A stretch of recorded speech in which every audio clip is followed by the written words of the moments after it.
ஹாய்ப்பா, எல்லாம் என்ன பண்ணிட்டு இருக்கீங்க? எல்லாம் சமைச்சிட்டிங்களா? சாப்பிட்டீங்களா? சாப்பிட்ருந்தா கமெண்ட்ல சொல்லுங்க. இன்னைக்கு வாங்க அம்மா வீட்டில் என்ன சாப்பாடுன்னு பார்க்கலாம். இதுக்கு முன்னாடி ஒரு ஒரு விஷயம் உங்ககிட்ட பகிர்ந்துக்கணும். இந்த அம்மா சரோஜாதேவி அம்மா இறந்துட்டாங்களா, அது ரொம்ப மனசு கஷ்டமாக இருக்குது. ஏன்னா எம்ஜிஆர் சரோஜாதேவி பாட்டு தான் நாங்கள் நிறைய போடுவோம். எங்களுக்கு அது ரொம்ப இஷ்டம். அந்த பாட்டெல்லாம் பார்க்கும்போதெல்லாம் ஒரிஜினலாகவே அந்த அம்மா வந்து நல்லா ஆக்ட் பண்ணி நல்லா நடிப்பாங்க. அந்த இந்த இந்த பாட்டு புதிய பறவையில் அந்த பாட்டெலாம் எனக்கு ரொம்ப பிடிக்கும். ஆனால் அந்த அம்மா வந்து நல்லா தான் இருந்தாங்க. ஆனால் திடீர்னு இந்த மாதிரி நோய்வாய்ப்பட்டு உடம்பு சரியில்லாத படுத்தெல்லாம் இல்லை. ஆனால் இது இறந்துட்டாங்க. அவங்களுக்காக நம்ம இரங்கல் அஞ்சலி தெரிவிச்சுக்கலாம். இது உங்ககிட்ட பகிர்ந்துக்கணுன்னு நான் ரொம்ப இதாக சொல்லிகிட்டு இருந்தேன், நினச்சிக்கிட்டே இருந்தேன். அதை உங்ககிட்ட சொல்லிட்டேன். வாங்க இன்றைக்கி அம்மா வீட்டில் என்ன சாப்பாடுன்னு பார்க்கலாம்.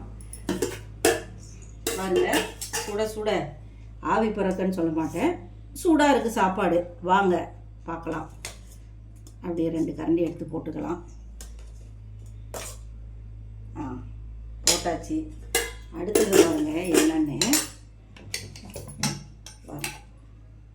சாம்பார் வச்சு ரொம்ப நாள் ஆச்சுங்க. அதனால் இன்றைக்கி சாம்பார் முருங்கைக்காய், அவரைக்காய், முள்ளங்கி, இது என்ன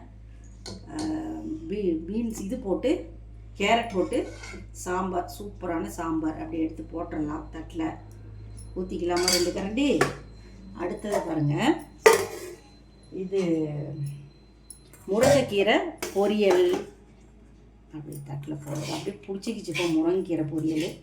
கீரையும் கொஞ்சம் முத்தின கீரையாக ஆகிடுச்சுப்பா, நல்லாவே இல்லை. சரி இருந்தாலும் அதெல்லாம் போட்டு தேங்காய் திருவி முருங்கைக்கீரை பொரியல் பண்ணியாச்சு. சூப்பராக இருக்கும். இது வந்து வைத்தியத்துக்கான மாதிரி செஞ்சுக்கலாம்ல.